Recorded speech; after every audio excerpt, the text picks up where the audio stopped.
Bom dia a todos.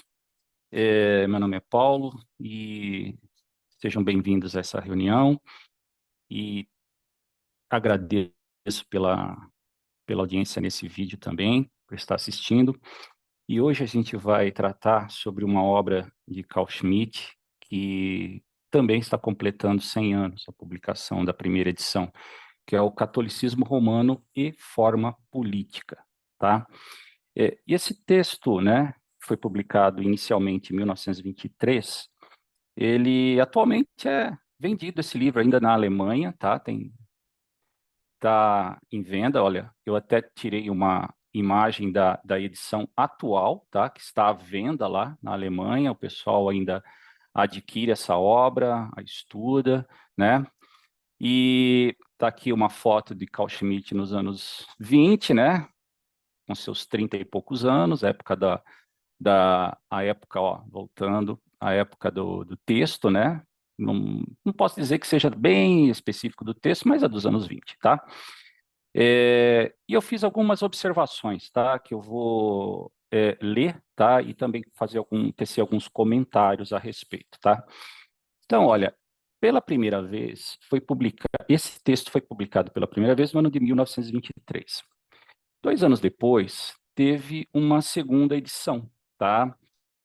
E essa segunda edição teve uma novidade, né? Essa novidade foi a inclusão do imprimatur, tá? O imprimatur, né? Da Igreja Católica, né? O que significa isso? É a autorização, a aquiescência, a homologação, né? Geralmente é nessa concepção que se entende esse, esse procedimento, tá? E, e significa que a Igreja Católica apoiou, né, e concordou com o texto que Carl Schmitt havia, né, publicado em 1923, tá? Com relação ao conteúdo do texto, na segunda edição não teve alterações, né, relevantes, né, praticamente nenhuma alteração, né? Principalmente de acordo com o professor Carlos Ruiz Miguel, que é um tradutor da primeira edição espanhola, a primeira tradução, melhor dizendo, espanhola desse texto, que foi publicado no ano 2000 pela Editorial Técnicos. Tem uma segunda tradução, tá, na edição, uma segunda tradução espanhola pela mesma editora, que foi publicada no ano de 2011, que ainda está à venda. Tradução portuguesa, curiosamente, foi feita antes da espanhola, em 1998, pelo professor Alexandre Franco de Sá, né? E essa edição está esgotada, mas a cópia, né, dela é facilmente localizável na internet, né? Que é o que tem, que é o que é utilizado ultimamente aí nos estudos aqui no Brasil, né? No ano de 1982, Carl Schmitt concedeu uma entrevista ao professor Fulco Lanchester, né, um professor italiano, e essa entrevista deu origem a um texto que foi publicado no ano seguinte, em 1983, na revista Quaderni Costituzionali. E esse texto se chama Um Giurista davanti a Stesso. Houve uma tradução, tá, espanhol, em idioma espanhol, feita no Peru, uma tradução peruana, pelo professor Carlos Eduardo Pérez Crespo, no ano de 2017. A respeito dessa obra, Catolicismo Romano e Forma Política, Carl Schmitt, em 1982, declarou o seguinte, olha: "Sí, considero aquela obra como uma das mejores mías. Creio que la escrevi quando tinha pouco mais de 30 anos. Sostenía que existia um sentimento antirromano que condicionava a história alemã. Em las zonas predominantemente evangélicas, existe uma visão del mundo e de la história totalmente diferente. A este propósito, devo hacer notar que mis conceptos se derivam de la guerra civil de religiones Ustedes em Itália não sabem que coisa é este tipo de guerra. Ustedes conhecem o anticlericalismo, pero no la guerra civil de religiones. Por outro lado, tampouco conhecem a arrogância de Hegel. E Marx é, ciertamente, solo uno de los hijos de Hegel. Sin Hegel, Marx é absolutamente incompreensível. Essa tradução está eu citei aqui, né, nessa obra, Carl Schmitt Studien, em 2017. Então, veja, ele, em 1982, já quase, né, final da vida aí, ele colocou essa obra, né, lá de 1923, com a segunda edição de 1925, como uma das melhores que ele escreveu, né? Por isso que eu fiz questão de destacar trecho dessa entrevista dele. Bom, aqui está eu vou começar agora algumas observações propriamente dita, né, um fechamento entre aspas, né, apesar que está bem distante do fechamento técnico, a respeito do texto propriamente dito. E ele começa com uma frase de efeito logo no início, né? Há um sentimento anti-romano, tradução de portuguesa de 1998. Tradução espanhola do ano 2000. Existe uma pasión anticatólica. E, em 2011, uma nova tradução espanhola está iniciando como existe um impulso anticatólico romano. Então, Carl Schmitt destaca inicialmente que a Igreja Católica ela é vista como o anticristo, um combate contra o papismo, o jesuitismo e o clericalismo, movimentando séculos da história europeia. Existe, segundo ele, um medo incompreensível diante do poder político do catolicismo romano. E durante todo o século XIX, propagou-se uma reprovação com a afirmação de que a política da Igreja Católica não passa de um oportunismo ilimitado, tá? Ou seja, um oportunismo sempre presente e sem limites, né? E a elasticidade da Igreja Católica, segundo Schmitt, ela é espantosa mesmo.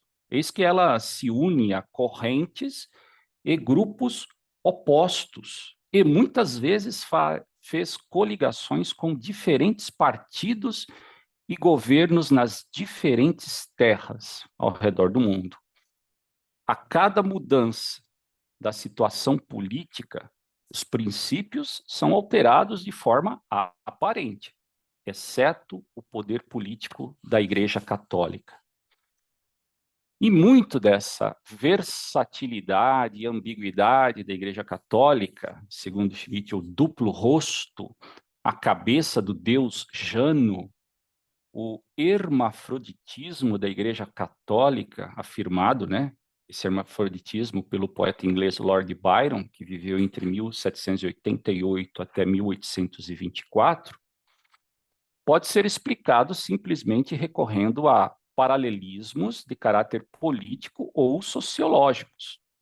Todo partido que possua uma visão do mundo firme pode, na tática da luta, ou seja, do combate da política, formar coalizões com os mais diversos tipos de agrupamentos.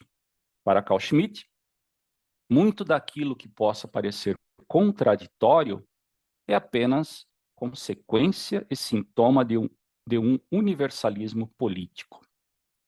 Digno de nota é que Carl Schmitt insere a política como luta, tá? Combate, e os grupos políticos como agrupamentos.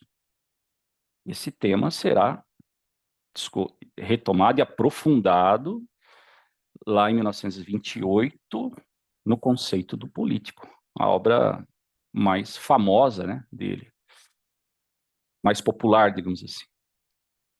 Jano, tá? Deus romano, ele não tem relação com a mitologia grega, tá?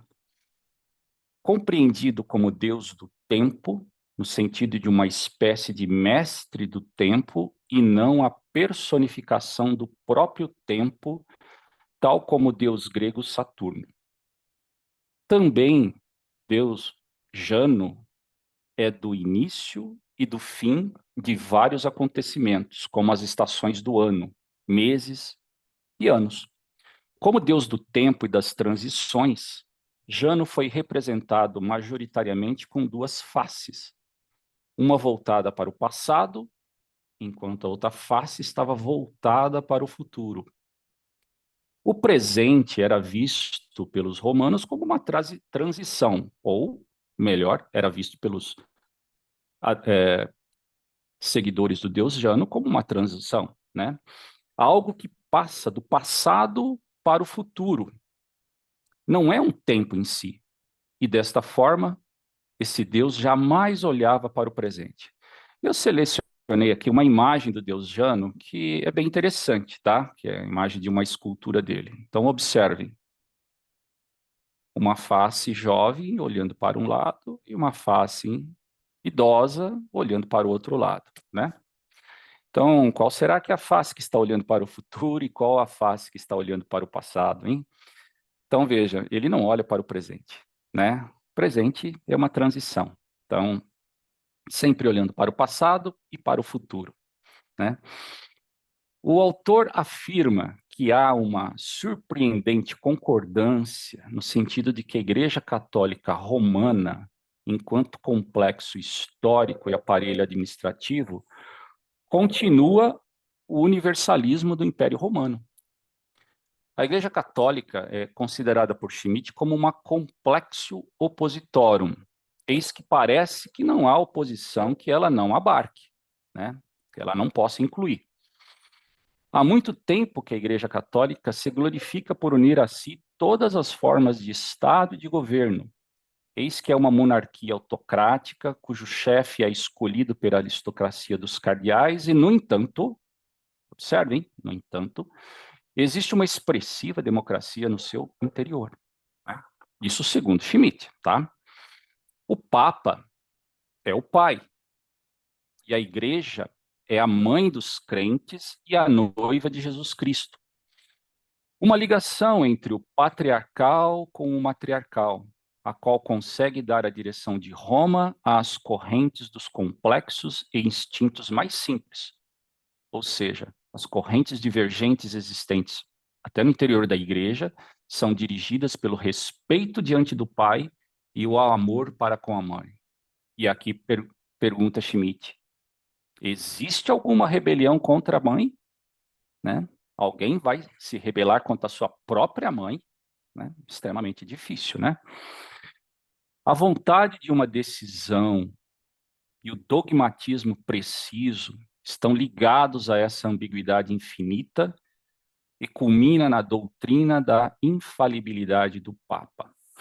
Aqui eu faço uma observação, tá? Essa doutrina da infalibilidade do Papa, ela se transformou num dogma, né, uma verdade absoluta, indiscutível, inquestionável, pela Igreja Católica na segunda metade do século XIX, tá? Então você veja quanto tempo que demorou, né, para se transformar num dogma, né? Então eu não tenho a precisão do ano, mas segundo meu conhecimento, e me corrijam depois, por favor, na segunda metade do século XIX, né? Eu não sei também por que chegaram a esse ponto de se transformar num dogma, né? Mas é até recente, considerando a história da Igreja Católica, né? Prossegue Schmidt dizendo que a essência da complexo opositório da Igreja Católica Romana está sentada em uma supremacia formal sobre as matérias da vida humana, atingindo uma configuração substancial da realidade histórica e social que, apesar deste caráter formal, permanece na existência concreta, que é algo de vivo e, entretanto, na medida mais alta, racional. O desempenho do princípio da representação é onde assenta esta peculiaridade formal do catolicismo romano. E, na sua particularidade, este princípio está claramente na oposição ao pensar econômico e técnico que domina. Domina o quê? A época, principalmente, em que o texto foi escrito. É, Antes de prosseguir a respeito da representação, Schmitt tece algumas considerações. Destacamos o que ele denomina de dualismo radical, e que domina a época em que o texto foi publicado. Esse dualismo tem o seu fundamento em um conceito de natureza que encontrou a sua realização na Terra atual, transformada pela técnica e pela indústria. A natureza aparece como o polo oposto ao mundo mecânico das grandes cidades. Os cristãos católicos possuem uma relação com o solo diversa daquela que os povos protestantes possuem. Talvez porque aqueles, ou seja, os cristãos católicos, são camponeses que não conhecem qualquer indústria de grande porte, como os protestantes conhecem. Ou, faço uma observação aqui também, os cristãos católicos podem ser considerados, em sua grande maioria, camponeses, né? Apesar que Schmitt fala que são camponeses. Emigrantes católicos, segundo Schmitt, eles não perdem a saudade da terra, né? Enquanto que da terra de onde partiram. Eles não perdem a saudade, enquanto que, por exemplo, imigrantes protestantes, puritanos e huguenotes conseguem viver em qualquer solo, construindo a sua indústria em qualquer lugar e tornar qualquer solo, qualquer local no campo de seu trabalho, e assim ter em todo lado um lar confortável, na medida em que ele se torna senhor da natureza e a subjuga.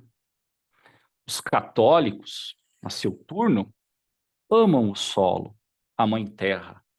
A natureza não significa o oposto da arte e da obra humana para os católicos, tampouco o oposto do entendimento e do sentimento ou do coração. O habitante moderno de uma grande cidade tem a imaginação repleta de representações técnicas e industriais e as projeta no cosmo ou no metafísico. E não há diferenças de classes entre as pessoas nesse aspecto. A imagem do mundo de um patrão industrial moderno é idêntica à do trabalhador industrial. E eles se compreendem bem um ao outro quando lutam pelo pensar econômico. E o combate, ou seja, essa luta pelo pensar econômico, é o combate contra os políticos e os juristas. E neste pensar econômico se encontra uma oposição essencial contra a ideia política do catolicismo. A Igreja Católica, ela possui a sua racionalidade particular, eis que compreende moralmente a natureza psicológica e sociológica do homem, e não diz respeito, como a indústria e a técnica, ao domínio e à utilização da matéria. Esse racionalismo repousa no plano institucional e é essencialmente jurídico, sendo a sua grande realização tornar o sacerdócio um ofício de um modo particular. Esse ofício do sacerdócio na Igreja Católica independe do carisma. O padre, o sacerdote católico, ele recebe uma dignidade que parece abstrair completamente da sua pessoa. Ele não é o funcionário e o comissário do pensar republicano. E a sua dignidade não é impessoal, como a de um funcionário moderno.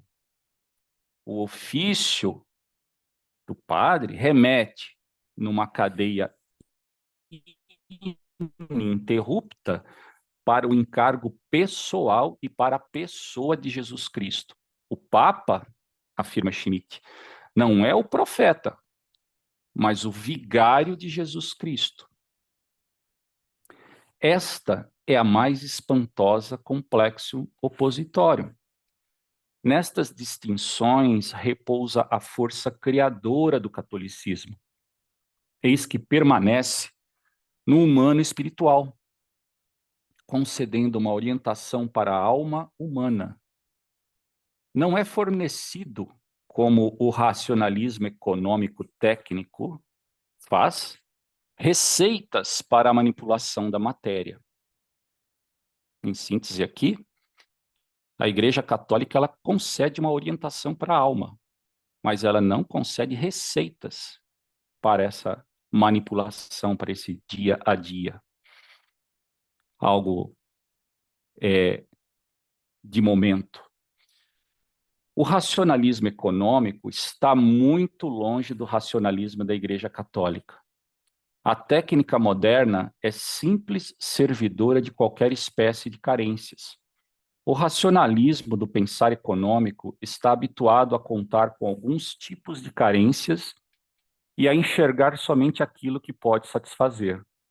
Se há pessoas que possuem carências religiosas, segundo o racionalismo do pensar econômico, que se trate de satisfazer tais carências. O príncipe absoluto e o mercantilismo foram, segundo Schmitt, os precursores do tipo do pensar econômico moderno e de um Estado político em que está num ponto de indiferença entre a ditadura e a anarquia. O catolicismo é político em um sentido eminente, diferenciando-se da objetividade econômica absoluta que caracteriza o racionalismo econômico, o qual possui um pensar com realidade e glória próprias, na medida em que permanece junto das coisas. Num sistema político, nenhum sistema político, desculpe, pode sobreviver com simples técnica e afirmação de poder. Ao político pertence a ideia, porque não há nenhuma política sem autoridade, e nenhuma autoridade sem um ethos da convicção. O poder político do catolicismo não está assentado nos meios de poder militar, tampouco em meios de poder econômico. A Igreja Católica tem aquele patos da autoridade em toda a sua pureza. A Igreja é uma representação concreta, uma representação pessoal de uma personalidade concreta. Ela representa o próprio Cristo pessoalmente, o Deus que se tornou homem na realidade histórica e no representativo está assentada a sua supremacia sobre uma época do pensar econômico. O pensar econômico conhece apenas um tipo de forma, a precisão técnica. Isto é o maior afastamento da ideia do representativo. A ideia da representação, pelo contrário, é profundamente dominada pelo pensamento da autoridade pessoal, que tanto o representante como o representado têm de afirmar uma dignidade pessoal. Somente uma pessoa pode representar, num sentido eminente, e representar uma pessoa autoritária ou uma ideia que, na medida em que é representada, precisamente se personifica. A representação dá à pessoa do representante uma dignidade própria, porque o representante de um valor elevado não pode ter valor. Diante de autômatos e máquinas, não se pode representar, tampouco quanto eles mesmos podem representar ou ser representados. E quando o Estado se tornou no Leviatã, ele desapareceu do mundo do representativo. Uma união da Igreja Católica com a forma atual do industrialismo capitalista não é possível. A aliança do trono e do altar não se seguirá nenhuma aliança do escritório e do altar. Sequer aliança entre a fábrica, indústria, e o altar, que é a Igreja Católica. O catolicismo representa não apenas a ideia da justiça, mas também a pessoa de Cristo. A Igreja, a seu turno, se torna em um imperialismo de alcance mundial quando este alcança o seu objetivo de dar ao mundo a paz.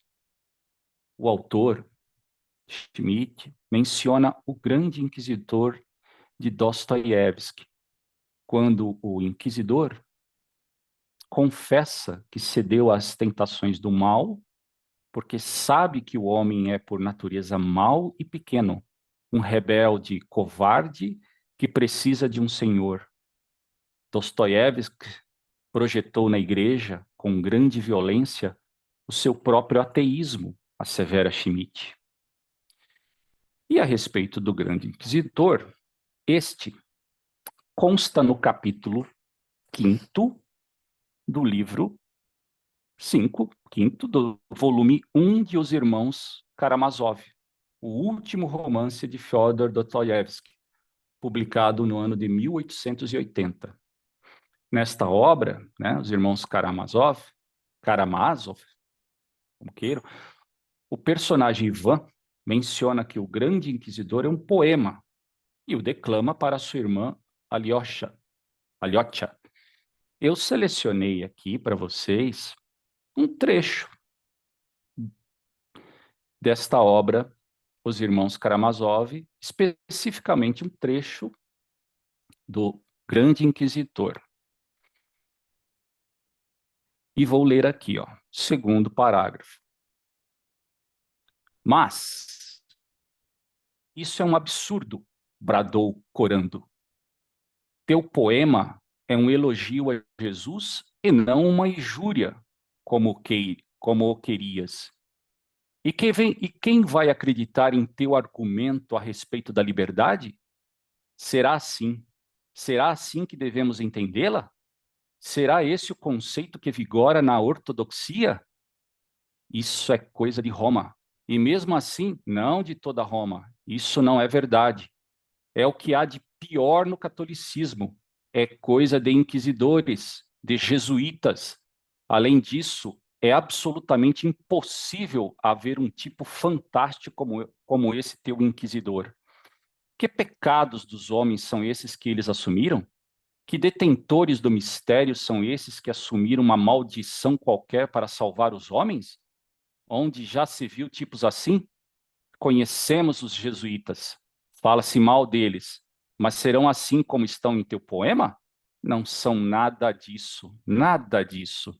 São apenas o exército de Roma para o futuro reino universal na terra, com o imperador, o pontífice de Roma à frente.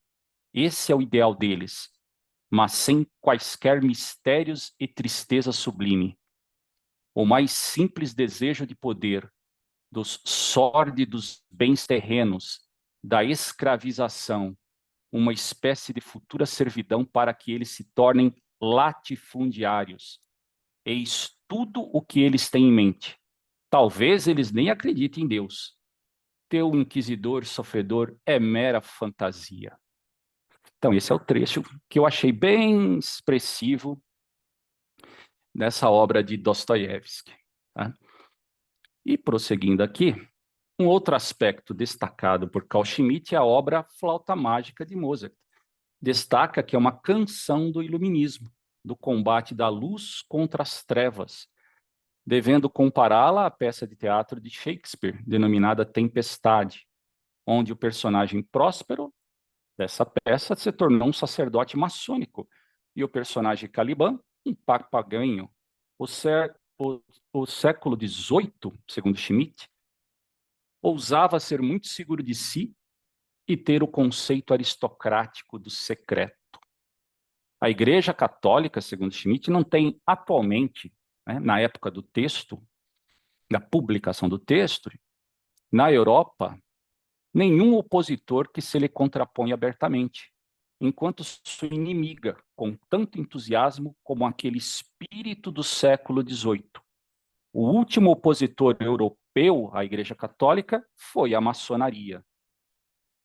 O autor também discorre a respeito do anarquismo, dos revolucionários alemães que criaram a classe combatente do proletariado, do que o russo Bakunin asseverou a respeito de Marx e Engels e os proletariados, e destaca que desde o século XIX há na Europa duas grandes massas que se contrapõem, como estranhos. Há a tradição europeia ocidental e a sua cultura, duas grandes correntes. o proletariado da luta de classes das grandes cidades e o espírito russo que se afasta da Europa.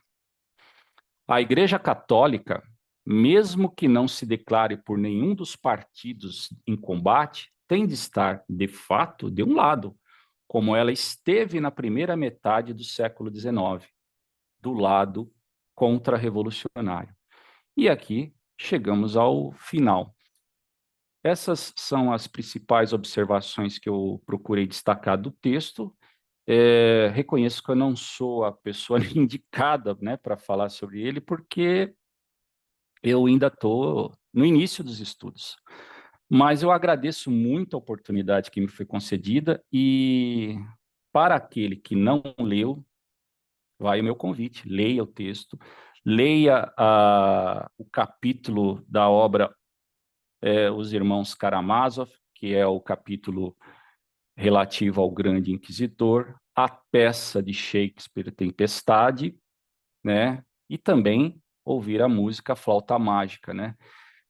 O Schmidt, ele coloca uma erudição no texto, mas compreendamos que na época também isso também não era incomum, era comum, né? Ele escreveu para pessoas cultas e por isso que ele nem faz questão de especificar muito, assim, essas obras, né? Ele só as menciona de uma forma como argumento, né? Porque pressupõe que a pessoa as tenha já conhecido, lido e apreciado ou, né, criticado. Então, gente, muito obrigado, viu?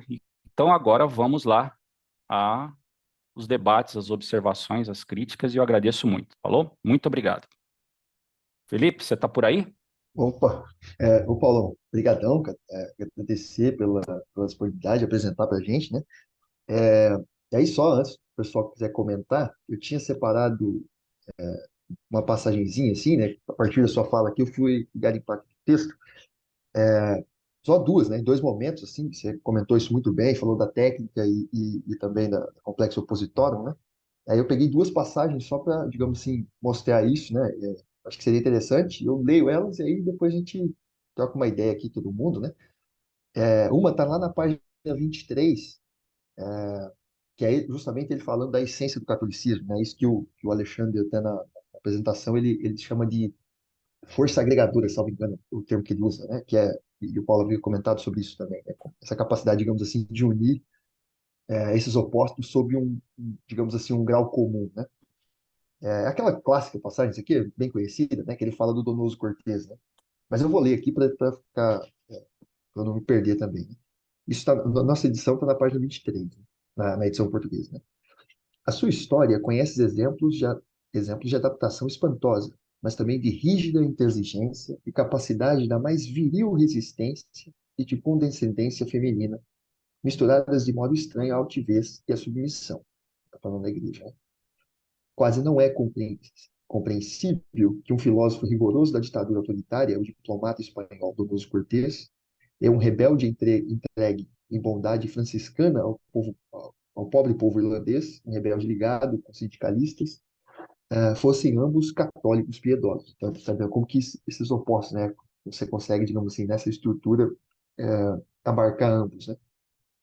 Mas também, teologicamente, domina em todo lado o complexo opositório. O Antigo e o Novo Testamento valem um ao lado do outro, ou o outro, de Marcião, é também aqui respondido com tanto um como o outro. Aí um pouco mais adiante, né? A ligação das oposições estende-se até as últimas raízes sociais e psicológicas dos motivos e representações humanos. O Papa tem o seu nome como pai, e a Igreja é a mãe dos crentes, que aí foi aquela passagem que o Paulo comentou com a gente, né? Uma admirável ligação do patriarcal com o matriarcal, a qual consegue dar a direção de Roma a ambas as correntes dos complexos e instintos mais simples, ao respeito diante do pai e ao amor para com a mãe. E aí, aqui o Paulo comentou, né? Quem que vai se rebelar contra a mãe, né? Para o Schmidt faz essa questão. E aí a outra passagem, ela está um pouco mais adiante, lá na página 29, que é justamente no segundo momento do texto, desse ensaio, né, que vai, digamos assim, fazer uma análise, digamos assim, epocal, né, para dizer assim, qual que é a, a contribuição, digamos assim, do catolicismo para a gente, né? Aí justamente ele coloca esse ponto que o Paulo havia comentado sobre a técnica, enfim, né? Eu vou ler aqui, é uma passagem um pouquinho maior. Os financeiros americanos e os bolchevistas russos se encontram juntos no combate pelo pensar econômico, isto é, no combate contra os políticos e os juristas. Na camaradagem desta aliança está também Sorel, e aqui, no pensar econômico, encontra-se uma oposição essencial do tempo odierno contra a ideia política do catolicismo. Pois tudo aquilo que o pensar econômico sente como a sua objetividade, a sua glória e a sua racionalidade contradiz essa ideia. O racionalismo da Igreja Católica compreende moralmente a natureza psicológica e sociológica do homem e não diz respeito, como a indústria e a técnica, ao domínio e à utilização da matéria. A Igreja tem a sua racionalidade particular. Conhece-se a afirmação de Renan: toda vitória de Roma é uma vitória da razão. No combate contra o fanatismo sectário, ela esteve sempre ao lado do bom senso humano. E, enfim, vai fazer toda essa digressão sobre como enfim, esse caráter de adaptabilidade também do catolicismo. Deixa eu ver um pouco mais adiante aqui. Aqui, um pouco mais adiante. O Papa não é o profeta, mas o vigário de Cristo. Qualquer selvageria fanática de um profetismo desenfreado é mantida afastada por uma tal formulação. Por ofício ser independente do carisma, o sacerdote recebe uma dignidade que parece abstrair completamente de sua pessoa concreta. Apesar disso, ele não é, bom, aqui, ele não é o funcionário comissário do pensar republicano, e a sua dignidade não é impessoal como a do funcionário moderno, mas o seu ofício remete numa cadeia ininterrupta para o cargo pessoal para a pessoa de Cristo. Bom, no fundo, e aí, assim, quando ele introduz essas questões, e aí só jogar uma questão, né, para todos nós, né? Como que vocês pensam isso, né? Por exemplo, será que porque me parece assim, lá pelas tantas, quando ele vai tentar pensar, digamos assim, a situação odiana e a contribuição que o catolicismo pode dar, digamos, para pensar o Estado, né? E como que ficaria isso, né? Porque, por exemplo, numa leitura no grupo, enfim, até no nosso próprio grupo, assim, né? A divergência, digamos assim, na leitura, por exemplo, do professor Alexandre e do professor Roberto, caminha mais ou menos nesse sentido, né? Digamos assim, a tese do professor Roberto é justamente que o Schmitt não tem espaço, por exemplo, não no pluralismo partidário, porque, obviamente, isso aí ele está dizendo, está falando contra disso, né? Mas para um pluralismo possível, né? Disso que aqui ele está dizendo, olha, essa capacidade que a igreja tem de unificar essa força agregadora digamos assim, de polos opostos, mas unidas sob o mesmo comando, que aí lá pelas tantas ele vai dizer, é, bem, se chegar a um momento em que precisa decidir entre o teólogo da libertação e entre um sujeito como o Donoso Cortés, que tem um elo em comum, bem, uma decisão vai ser dada e ela vai ser seguida, né? E como que fica isso quando transpõe para o Estado? Né? Se a gente pensar, por exemplo, num modelo de Estado em que você tenha uma figura ali, né? Uma figura específica que vai decidir e vai, digamos assim, acabar com o conflito, o que que acontece, né? Digamos assim, porque aqui, não sei se a impressão minha é errada, né? Mas há uma pluralidade nesse interior digamos assim, no interior do catolicismo. Né? É isso que ele está dizendo aí. Você pode ter posições conflitantes, mas que em algum momento elas serão, né, apaziguadas, vamos dizer assim. Vai vir uma instância que vai decidir. E como que fica para a gente pensar o Estado? Se ele está querendo dizer assim, ó, tem alguma contribuição aqui para a gente pensar o Estado, como é que fica isso? No fundo, é só uma provocação, né? Porque seria interessante que o senhor Roberto estivesse aqui, né? Imagina só, né? Falar isso, professor, não, o Schmitt está defendendo o pluralismo, mas ele já ia ficar, com certeza ia bater firme, né? Mas é uma divergência, inclusive, dos estudos schmittianos, né? Você tem, digamos assim, correntes que vão seguir nessa linha. E é curioso ver isso, né? Mas não sei como que vocês veem isso. Só para colocar, inclusive, enfim, Paulo, para quem quiser, né? Isso é uma coisa que realmente eu fico muito. Não sei se o barulho está incomodando ou está tendo. Mas se tivesse, falam. Eu fico muito em dúvida com o Schmitt mesmo, assim. Eu realmente não. É uma coisa que me pega, porque aí nesse texto, né, ele até faz assim uma analogia da igreja com o Estado e fala que até a igreja vê no Estado uma espécie de um semelhante, né, e que ela meio que gosta, não precisa de estar junto com essa forma estatal, né? Contra essa coisa do técnico e tal, né? Que supostamente a política. E aí a coisa do complexo opositório, né? Justamente porque a igreja tem essa coisa da efabilidade, da decisão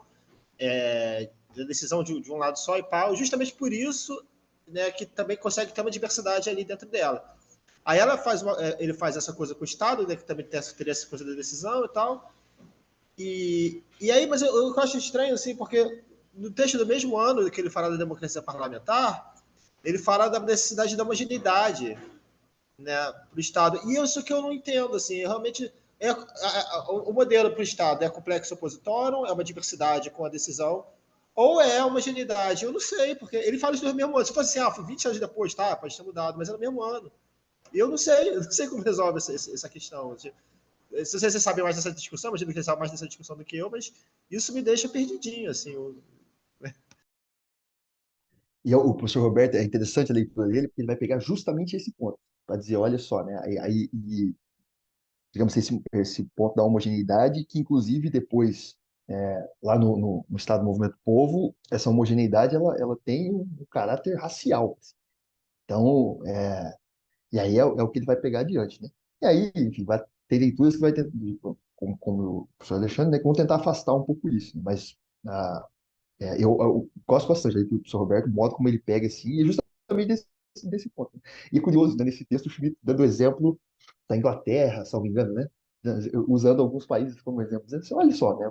Você tem a tal estrangeiro diferente, isso é muito comum, então tem um critério de homogeneidade operando ali nas democracias, não sei o quê, então ele vai ter que recorrer a esses exemplos, assim, né? Mas realmente, é esse o dilema, digamos assim, né? E aí, né? O que está em jogo aí?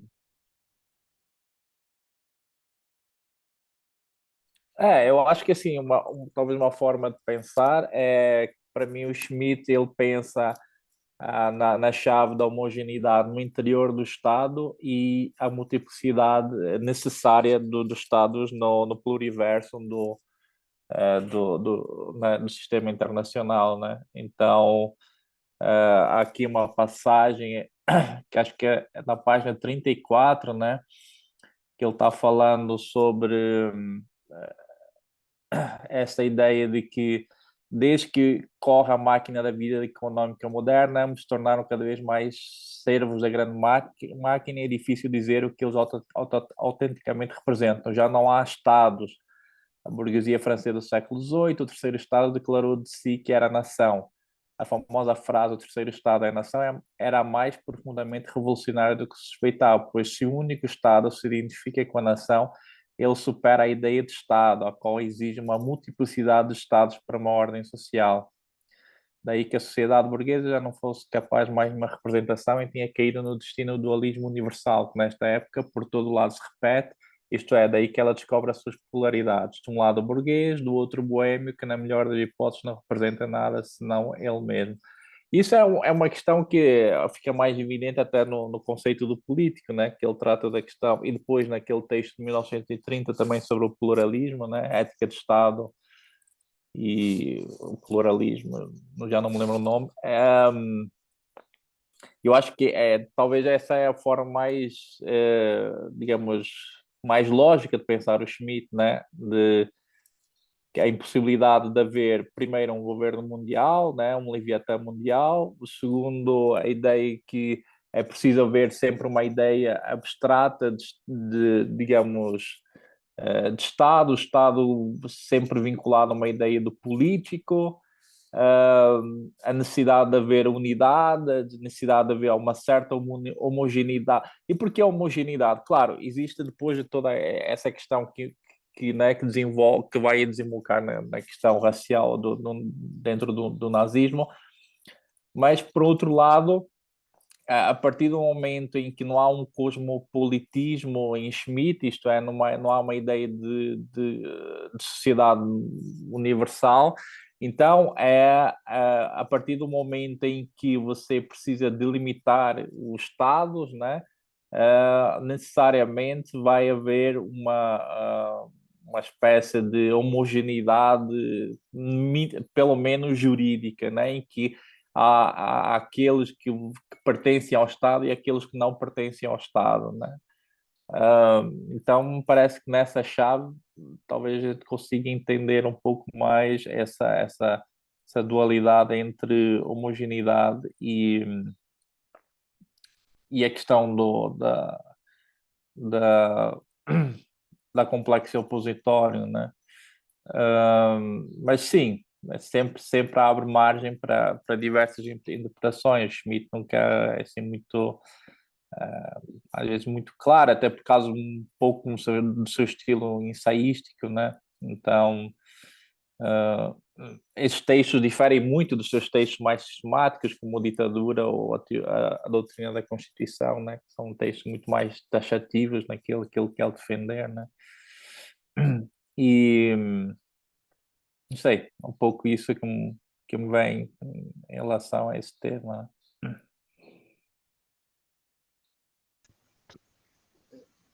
Eu acho que também. Pessoal, desculpa, Vitor. Pode Pode continuar, falar, pode pode falar, falar, pode pode falar. falar. Não, não, por favor, você tem Ah, preferência. Eu já falei demais tranquilo. já. De boa. Não, tanto que eu acho que isso, assim, não, o Schmitt ele é muito anti-universalista, mas o universalismo da Igreja Católica é diferente, né? Porque não é o universalismo do liberalismo, do marxismo, porque não é um universalismo antipolítico, né? Não é o universalismo economicista. Então, acho que cabe no universalismo católico a diversidade dos estados nacionais e tal. Então, realmente não teria, vendo por esse lado, não teria tanto uma contradição, né? Eu só acho um pouco estranho que ele faz uma certa analogia entre o Estado e a Igreja, que a Igreja até vê no Estado alguma coisa similar, mas acho que é pela questão da política, né? Da não negação da política, né? Mas acho que deve ser por aí Porque mesmo, faz sentido. meio que o Estado, quer dizer, essa racionalidade universal do catolicismo romano meio que empresta uma forma ou uma ideia abstrata que para o Estado é fundamental para dar sentido para a sua existência, né? Então é meio que uma ligação ao mesmo tempo espiritual e pragmática, né? Que isso pode ser emprestado de certa forma para qualquer tipo de Estado, né? Então todo Estado, em último caso, tem uma forma e me parece que aqui e por quê? Porque todo o Estado que é um Estado político necessariamente está atrelado a uma ideia, a um sentido, a uma existência, e imprime isso na sua própria sociedade, né? Então a Igreja, o catolicismo romano meio que surge como essa aliança espiritual e que o Estado, analogamente, pode, de certa forma, emprestar essas formas, né, para imprimir a sua própria forma, né, a sua própria forma política e jurídica, né? E isso não necessariamente tem que ser um Estado com uma certa orientação, né, determinada a priori, né? Qualquer Estado poderia se aliar, né, a esse espírito. Né?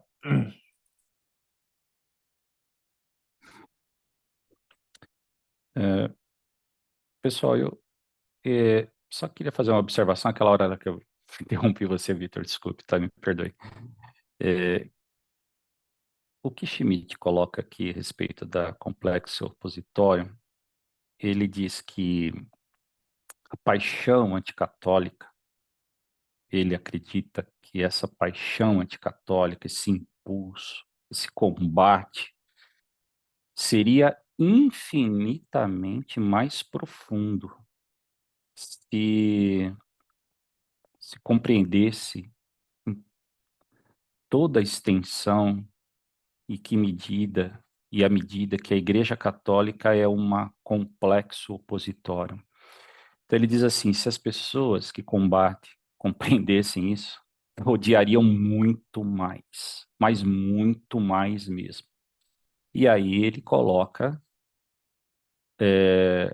a, o argumento dele, a justificativa para isso, né? Ou seja, a Igreja Católica, e a leitura que eu fiz, que vou refazer, né?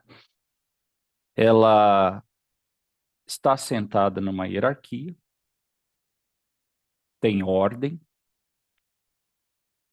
e nessa hierarquia, nessa ordem, tem grupos totalmente diferentes, mas que, em caso de uma necessidade, há uma decisão, e essa decisão será seguida por todos. E essa decisão, oriunda de um representante, né? E aí que está a autoridade, né? O fundamento, a base, é que uh, legitima a obediência, o acatamento e o não questionamento dessa decisão. E ele coloca isso como, falando se percebessem isso, se entendessem isso, o ódio seria muito maior. Por quê? Porque mesmo assim, há democracia dentro da Igreja Católica. Parece contraditório. Como há democracia numa ordem hierarquizada, onde há uma decisão que eu vou ter que acatar, onde não há uma votação, por exemplo, né? Então, ele coloca isso. Olha, se percebessem, o ódio seria muito maior, o combate seria mais infinitamente maior. E realmente,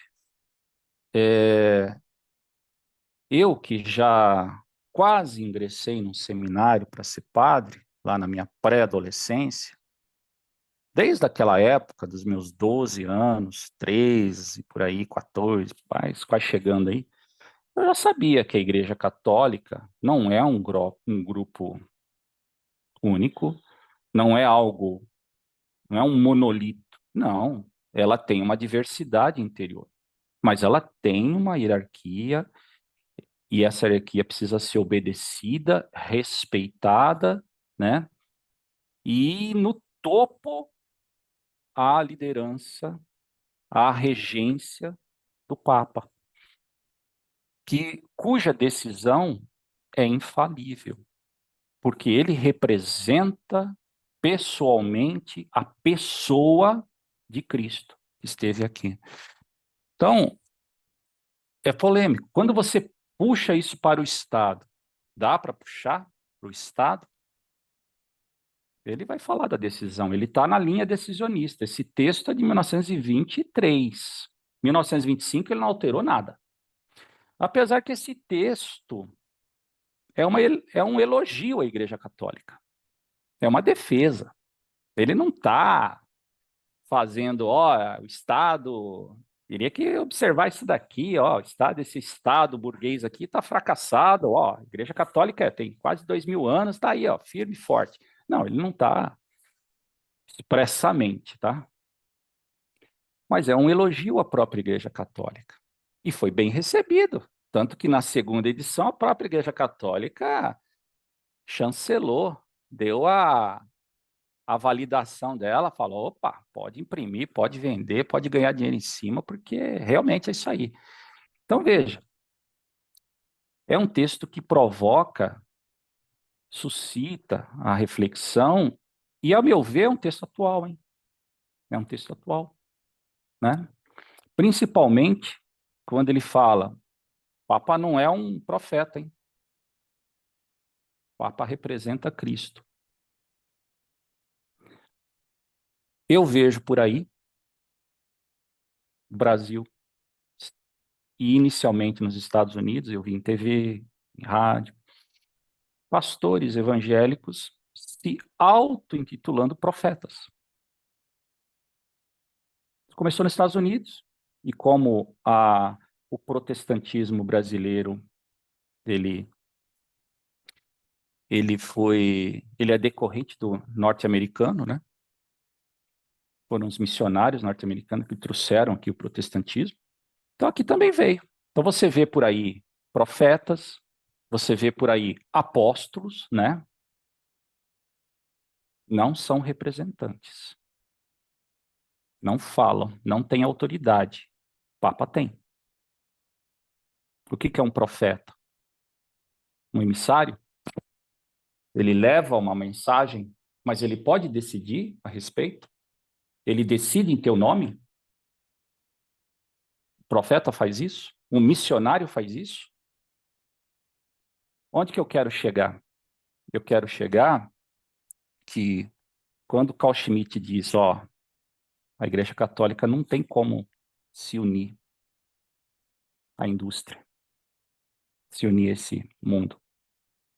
Porque esse mundo está no objetivo de suprir as necessidades. Aí que está o objetivo. Você tem uma necessidade, eu vou não só suprir, eu vou vender essa necessidade para você. Você é meu consumidor. Você quer consumir fé? Eu forneço fé para você. Não seja esse o problema. Vamos lá. Agora, a partir do momento em que eu sou representante e eu decido, aí pode haver um conflito mesmo. Carl Schmitt pesca isso daí lá, pescou isso daí lá e diz, ó, não dá para. E é interessante esse texto, mas muito mais interessante, que me chamou a atenção, que ele diz, os católicos são muito mais apegados à terra, enquanto os protestantes não são. E aí eu olho para 2023, o ano que eu estou vivendo, que vocês estão vivendo. Olha a dificuldade que os evangélicos têm em promover uma certa defesa do meio ambiente, uma certa. Você vê pastor evangélico falando da necessidade de se preservar o meio ambiente para as próximas gerações, preservar florestas, rios. Eu até hoje nunca vi. Enquanto que na Igreja Católica é muito comum isso. Existem o que a gente chama de pastorais, né, que trabalham com isso. E por que que no meio evangélico, brasileiro, aqui eu falo de Brasil, de hoje, da realidade, pé no chão, por que que nós temos essa dificuldade? E aí é interessante a reflexão a respeito desse texto de Carl Schmitt, quando ele fala da conexão do cristianismo dos católicos com a terra e a desconexão dos protestantes. Para eles, qualquer lugar, desde que subjugue e transforme aquele lugar num lugar agradável, confortável para ele, simbora, vamos lá, não importa. E os católicos não. Eu sou descendente de italianos. Eu sou. E, como descendente de italiano, a saudade da Itália sempre percorreu a minha família.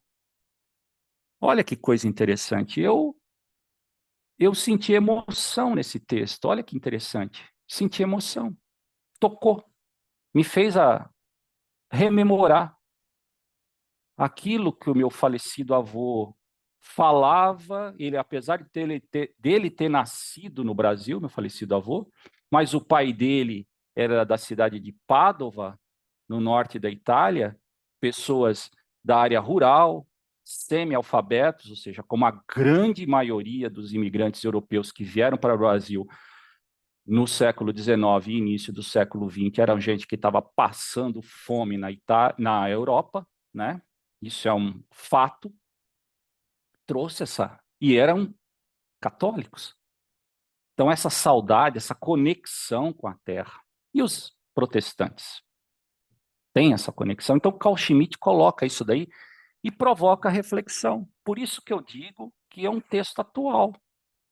E eu ainda não passei para a camada inferior. Estou só na superficialidade do texto. Eu reconheço isso. Eu não consegui ainda aprofundar, né? Porque eu tenho certeza absoluta há outras camadas nesse texto que são extremamente úteis para o dia de hoje, para a gente compreender. O Brasil está na iminência, nos próximos anos, talvez até 2030, de se transformar num país cuja maioria da população será cristã evangélica, ou melhor, protestante. Haverá mudanças com relação a isso, com certeza, né? A relação com a natureza, a relação com a terra, né? E Carl Schmitt trata disso. Então, o que eu quis dizer aqui, me perdoe até por ter me excedido, mas é chamar a atenção e colocar a percepção que eu tive inicial, né? A emoção e essa atualidade que eu percebi no texto, certo? Então, por aqui eu encerro de verdade. Gente, vamos lá então. Felipe, Eduardo, Vitor, tua crítica, pelo amor de Deus, agora. Então, desculpa, eu caí aqui, teve um pico de luz. Caiu. Eu tô vendo outro Vitor. Agora viu, agora real aqui, né? Mas, Vitor, o que você achou do que eu falei agora? Então, eu achei interessante. Essa coisa que o Schmitt fala da relação do católico com a terra, em oposição ao protestante, é bem interessante, né? Vai muito na linha de muita coisa que ele fala. Mas, assim, acho que ele associa muito diretamente o protestante a essa coisa do urbano, do desapego à terra, né? Que é uma visão bem tradicional, né? Você associar o urbano a uma certa o protestante a uma certa modernidade, a urbanidade, o católico a uma coisa mais do campo e tal. Mas eu tenho um pouco de medo de cair num certo essencialismo, assim, porque, por exemplo, aqui na coisa do Brasil, dos evangélicos atuais, assim, eu acho que tem também uma coisa, como eles vieram para cá e o influxo que a gente está tendo, porque, não todos, mas esse meio evangélico que está indo para a política agora, ele está sendo muito influenciado por uma direita norte-americana, que tem essa pegada anti-meio ambiente, negacionismo do climático e tudo mais, né? Que vem de uma certa mentalidade mais capitalista mesmo, né? É liberal, no sentido mais econômico, pelo menos. E eu acho assim, mas, por exemplo, essa crítica ao industrialismo, né? Os conservadores ingleses tinham isso no começo, né? Anglicanos, sabia que o anglicanismo é um protestantismo meio próprio, assim, mas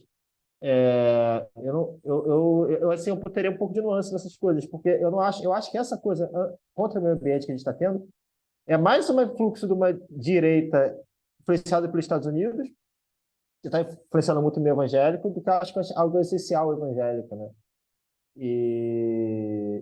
Tem a ver com uma certa urbanidade, mas é isso, assim, né? O Schmitt até porque o Schmitt ele tem um apreço pela Igreja Católica e tem um apreço pelas coisas da terra e tal, né? Então e é uma associação que ele fala, quando ele fala que os católicos são japoneses, na verdade, lógico, né, do que um ponto teológico, assim, né? Os católicos são camponeses, mas podem não ser, ele mesmo fala, né? Pode ser que o clero vai ter consequências quando o clero vier mais das grandes cidades, né? Mas ele fala que mesmo assim a igreja não vai se aliar à técnica e tudo mais. Mas assim, eu concordo com a ideia geral, até acho que pode ter algo a ver, mas eu batizaria um pouco, assim. Eu não acho que necessariamente precisa, os evangélicos necessariamente precisam ir para esse lado. Eu acho que o cristão é uma coisa conjuntural. Eu não acho que é algo essencial ao protestantismo e tal, aos evangélicos. Mas que se de fato, agora no momento é o caminho, do jeito que as coisas estão acontecendo, assim, né? Eu acho isso. Só um complemento, viu, Vitor? Eu sou evangélico batista, tá? Não sou tão assim evangélico, mas eu frequento, né? Frequentando, retornando. E nós somos conectados aos Estados Unidos. Não é uma questão de influência da direita, não. É uma questão é uma questão da própria do missionarismo que veio aqui, os missionários que vieram aqui, que trouxeram o protestantismo para o Brasil. Você falar que o protestantismo não é isso, tá certo, você tá. Só que nós, os evangélicos, Aqui eu falo de várias comunidades que eu já fui, né, de São Paulo também, mas principalmente da cidade que eu estou morando já há mais de 20 anos, que é Curitiba, e eu falo de pentecostal, neopentecostal, tradicional, o que você quiser. A influência maciça é norte-americana. Maciça, não se discute, não é você ver direto o pastor lá dos Estados Unidos vindo aqui, e daqui indo para lá, e é um intercâmbio. Por quê? Porque foram eles que trouxeram o protestantismo para o Brasil de uma forma majoritária. Eu não estou dizendo que não teve missionários europeus, mas majoritariamente foram os norte-americanos. Então, quando a gente fala dos evangélicos do Brasil, você tem que olhar lá nos Estados Unidos. O que está acontecendo lá? O que está pegando? Desculpa usar a expressão chula até. O que está pegando lá? Está pegando terra plana? Veio terra plana para cá. Tá? Está pegando o quê? Guerra contra o aborto? Vem para cá. É assim, direto, é automático, né? Estamos muito conectados, Vitor, mas demais, demais, demais. Estão começando a surgir pessoas, pastores que estão questionando isso, que estão se posicionando contra isso, falar, opa, vamos parar, isso daí é um radicalismo de direita absurdo, que não tem sentido. Calma, vamos parar com isso. Não, vamos parar com isso. Se é o que é bom para a América é bom para o Brasil. Não, chega, basta, né? Mas é uma minoria ínfima, tá? Dá até para contar, de repente, nos dedos. A grande maioria, você pode pegar aí, ó, todas as igrejas praticamente grandes do Brasil, evangélicas, a influência norte-americana. Mas não tenha dúvida, tá? Isso é inquestionável. Isso quando não é a própria igreja que vem de lá, tá? Então, é complicado. Por isso que eu falo que o texto ele toca nesses pontos, né? Não sei se de forma intencional, mas ele abordou, mas a meu ver, numa leitura superficial, como eu falei, Vitor, tem atualidade, né?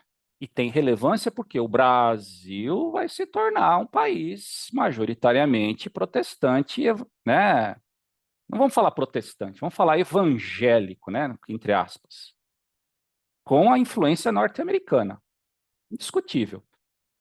Indiscutível. Ah, mas é extrema-direita. É o que está lá. É o que está lá, Vitor. Vem para cá. Instantâneo. Tá? 15 anos atrás, mais até. Eu participei de cultos, pastores do Texas, de Louisiana, lá onde você quiser, lá do sul, lá gente, né? Gente boa, né? Com aquelas ideias boas, né? Então é assim.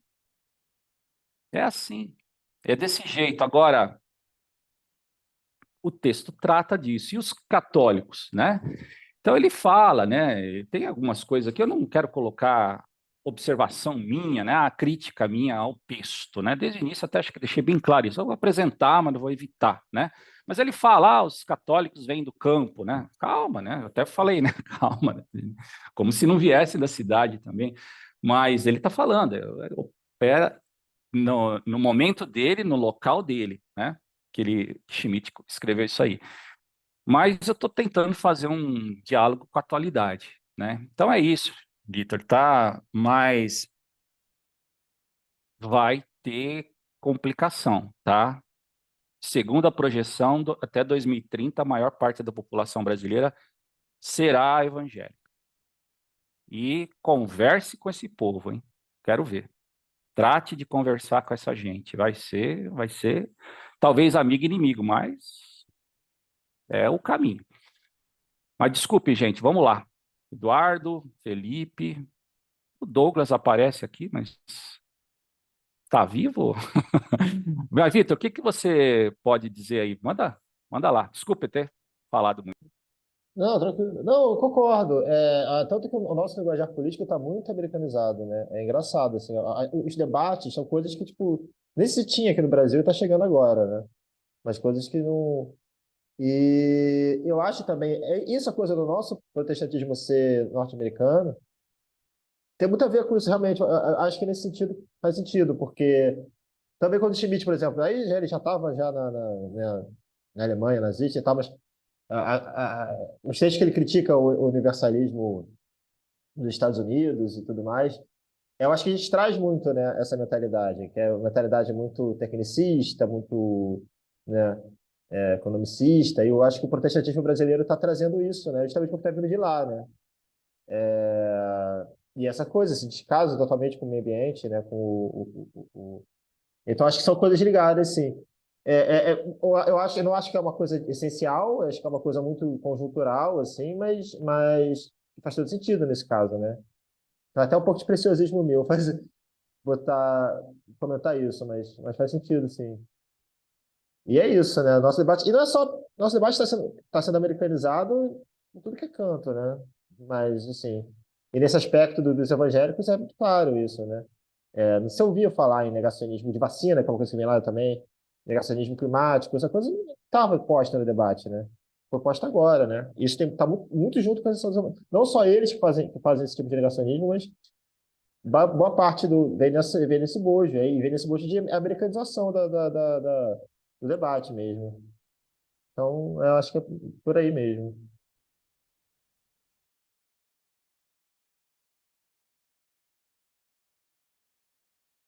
Eduardo, tá desanimado, Eduardo? Eu estava aqui pensando, né? Eu acho que Vai lá, mete em, o pau rela... em mim aí, pelo menos. Não, em relação a esse ponto do texto em que eu acho que é mais assim, a gente pode, claro, a partir daí fazer várias reflexões, mas no momento do texto acho que era extremamente conjuntural essa sociologia que ele faz, né, antropologia, porque me parece que há três formas de pensar e de sociedade que ele está analisando, né? Tem essa do católico ligado à terra e que de certa forma ainda está imune ao pensamento científico e ao imanentismo capitalista. Aí você tem os socialistas, aí você tem, digamos, os protestantes, né? Um, e, e, e isso serviu, essa forma de pensar serviu, por exemplo, para um Estado novo salazarista se fechar para o mundo e falar que todo mundo tem que ser católico e pobre e analfabeto e não beber Coca-Cola. Entende? Isso serviu quer dizer, e o pensamento do Schmitt está muito próximo do Salazar e do Franco, né?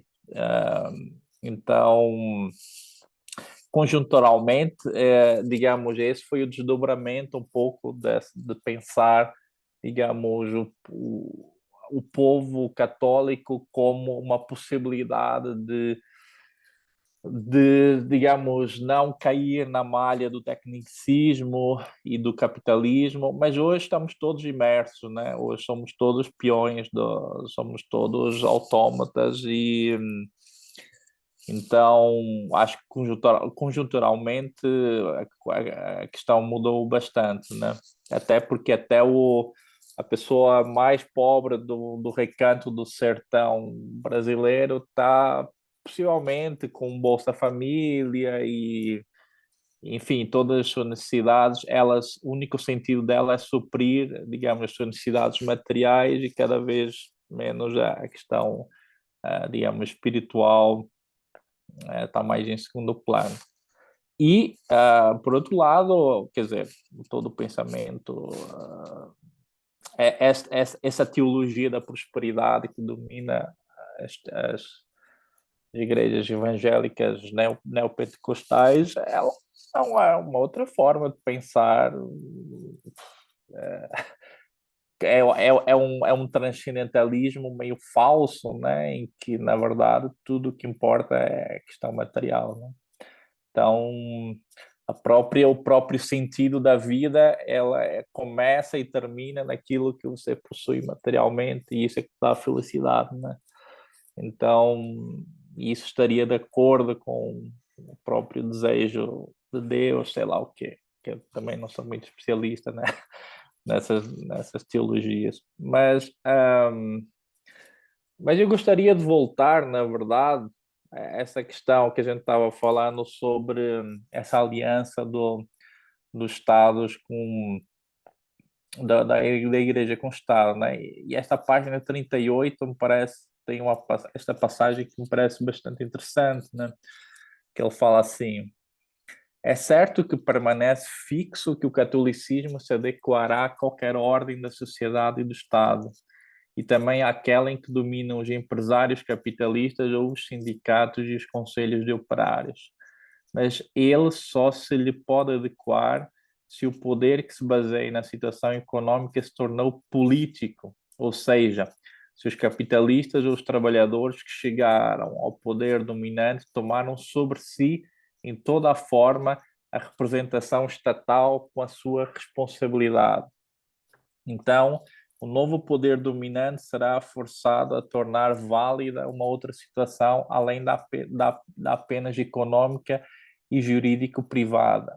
A nova ordem não se pode esgotar no funcionamento do processo de produção e consumo, porque ela tem de ser formal, pois cada ordem é uma ordem jurídica e cada Estado um Estado de direito, né? Então é isso que, de certa forma, a Igreja, na sua capacidade de representação, de certa forma, empresta à unidade do Estado, né? Empresta uma forma jurídica, uma forma estatal, e de certa forma também empresta um sentido que vai além, um sentido existencial que vai além do mero consumismo, né? Em que o consumismo é o começo e o fim de tudo. E então é a partir do e assim parece que para o Schmitt, eu acho que isso é correto, né? Que era de certa forma utópico no internacionalismo socialista pensar na eliminação total do Estado, né? Porque senão tudo seria apenas demasiado imanente, demasiado técnico, demasiado material, e com isso não haveria nada político, né? E o político está associado à unidade, está associado à forma do Estado, está associado a uma ordem jurídica. Então, a partir do momento que essa unidade se estabelece, é possível, então, o catolicismo se adequar a esse Estado, seja ele de que ordem que seja, né? Pode ser ele fascista, pode ser ele nazista, possa ser ele socialista, né? É mais a questão da forma do que propriamente do conteúdo, né? Então tem todo depois aquela questão da representação, que eu acho que é uma das partes mais interessantes do texto, né? A ideia de representação. Deixa eu ver aqui. E aí, Eduardo, só continuando enquanto você encontra isso aí, esse texto que você estava lendo, que é bem, bem interessante mesmo, aqui, né? Ele vai dizer assim, ó, só continuando ali. Uhum. A igreja, então, não está de todo limitada a estados nos quais a nobreza fundiária ou os camponeses são a classe dominante. Ela precisa de uma forma estatal, pois senão nada está presente que corresponda à sua atitude essencialmente representativa. O domínio do capital exercido nos bastidores ainda não é nenhuma forma, embora ele possa certamente minar uma forma política existente e torná-la uma fachada vazia. Aí aqui, se ele o conseguir, ele despolitizou completamente o Estado. E se o pensar econômico conseguisse realizar seu objetivo utópico de introduzir um Estado absolutamente não político da sociedade humana, então a Igreja permaneceria a única portadora do pensar político e da forma política.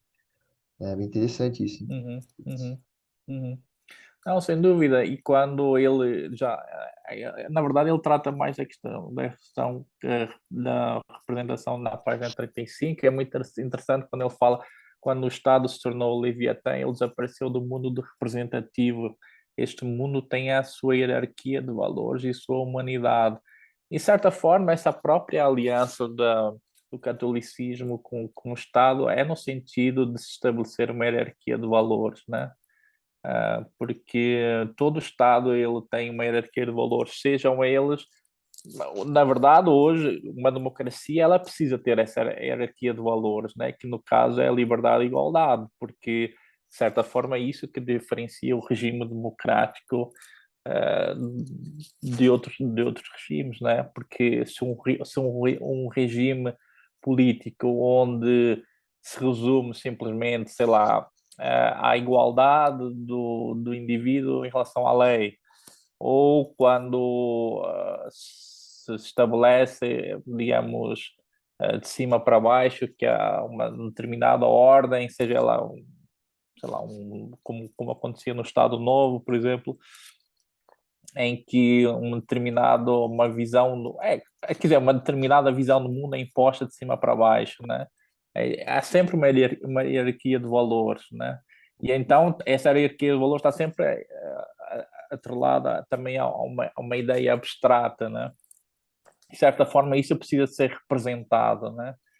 E eu acho que é um pouco isso, a partir daí que o Schmitt está pensando um pouco essa ideia de representação. Aqui na página 35 ele escreve: a ideia de representação, pelo contrário, é tão dominada pelo pensamento da autoridade pessoal que tanto o representante como o representado têm de afirmar uma dignidade pessoal.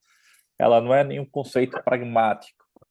No sentido iminente, só uma pessoa pode representar, diferenciando da simples delegação do lugar e representar uma pessoa autoritária ou uma ideia, que na medida em que é representada, precisamente se personifica. Deus, ou na ideologia democrática, o povo, ou ideias abstratas como liberdade e igualdade, são o conteúdo pensável de uma representação, mas não a produção e o consumo, né?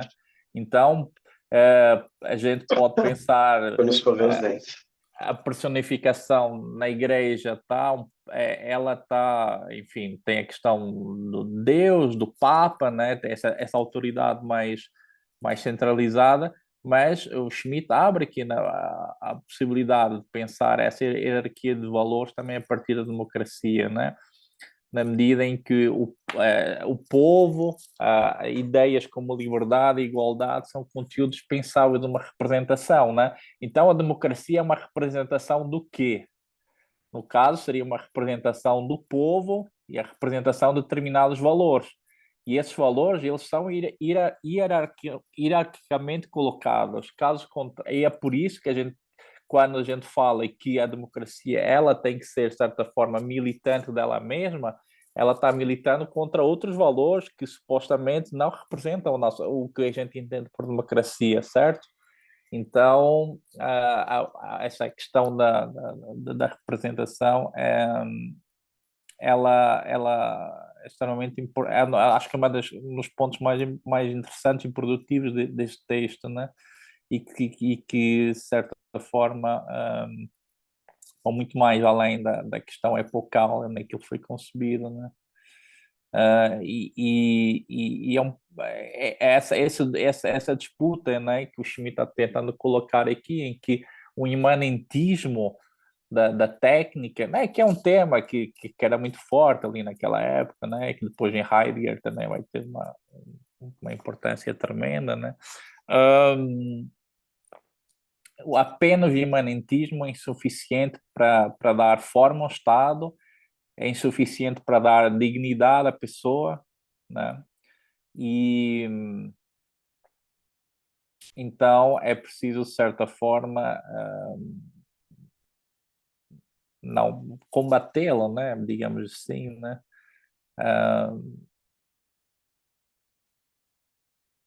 Enfim, era um pouco isso que eu queria colocá-lo, né? Aí depois mais para frente ele toca aqui na questão do parlamentarismo, né? Que já vem do outro texto. Enfim, acho que era isso. Lembrar que nos outros textos, principalmente a partir do conceito do político, né, ele vai falar que, não lembro se no do parlamentarismo, talvez ele já foque isso, né, que a própria ideia de uma teoria política liberal, ela não é suficiente para dar uma forma ao Estado, né? Então é preciso algo mais, né? e eu acho que esse algo mais, ele, para o Schmitt, digamos, deriva dessa possibilidade que a gente tem de analogia com a racionalidade do catolicismo romano, né? Que é uma continuidade histórica no Ocidente para Schmitt, né? Então é um negócio que está aí desde Roma e que não foi, apesar de haver um sentimento anti-romano, para Schmitt não era algo que seria tão facilmente discertível, né? Que na verdade isso poderia implicar na própria derrocada do Estado, né?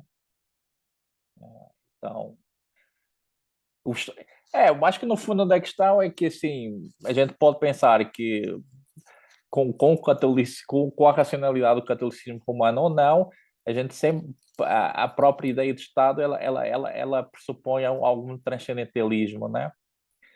Então, naquelas discussões que Schmitt já faz lá desde 1914 no valor do Estado e o significado do indivíduo, né? Nessa divisão abstrata do direito entre o direito abstrato e o direito positivo, em que entre essas duas dimensões, uma transcendental, outra material, o Estado é aquele que está no meio disso, é aquele que, digamos, que tem a missão de produzir o direito, né? A partir de uma ideia abstrata, né? Então há sempre uma dimensão abstrata em que, para o Schmitt, a estrutura da Igreja Romana ela serve como uma analogia perfeita, né? Para fazer esse movimento do abstrato para o empírico, né? Mas, claro, podemos fazer, acho que alguns autores, a Chantal Mouffe faz um pouco isso, né? Uma leitura não católica dessa necessidade de hierarquia de valores, enfim, a gente pensar a própria natureza abstrata e transcendental da ideia de Estado. É possível, né? Acho que sim, né? Mas no Schmitt está pensando nessa chave do catolicismo, porque ele era um católico, né? E fazia talvez mais sentido naquela época. Talvez havia um fervor neocatolicista também na época, principalmente na França, né? Charles Maurras era um autor que Schmitt era importante para Schmitt. Havia o personalismo do Emmanuel Mounier também. Havia uma galera na França ali no neocatolicismo ali nas primeiras décadas do século XX, né, que influenciaram bastante o pensamento de Schmitt. Então, não sei, eu acho que é um pouco essa leitura que eu faço do texto.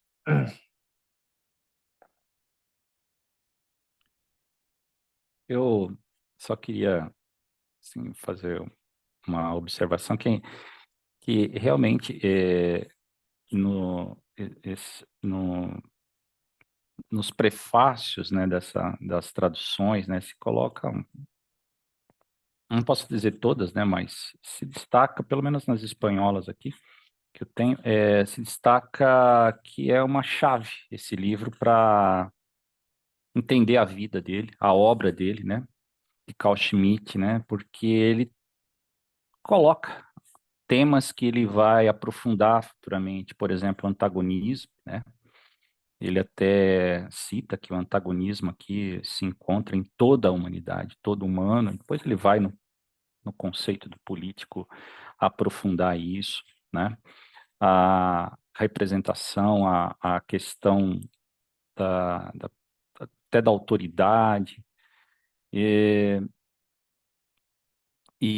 o decisionismo, né? Que ele coloca, apesar de ele fazer um elogio à Igreja Católica, né? Fala, olha, tem lá uma oposição complexa, né? Uma coisa lá que, né? E tem democracia ainda, eles, né? Então, e você imagina, então tem debate, tem isso, tem discussão, mas ele fala, ó, tem uma decisão que concede a paz, mantém a ordem, né?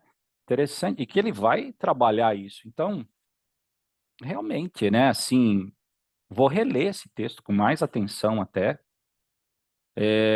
porque tem chaves para compreender mesmo as futuras obras, né, que ele escreveu, né, em que ele aprofunda, né, temas. O que eu achei muito interessante, assim, essa questão que ele trata entre evangélicos e católicos, evangélicos não, desculpe, protestantes, né, e católicos, é uma perspectiva europeia, né, e ele não está falando dos Estados Unidos, né, e que é um protestantismo, não, né, tanto que o neopentecostalismo aqui brasileiro veio dos Estados Unidos, né? Foi lá que foi criado, né? O falar em línguas, né? Que hoje é tão comum em tantas igrejas evangélicas, foi lá. Então, eu achei muito, assim, instigante, considerei que provoca a reflexão, a pesquisa, né?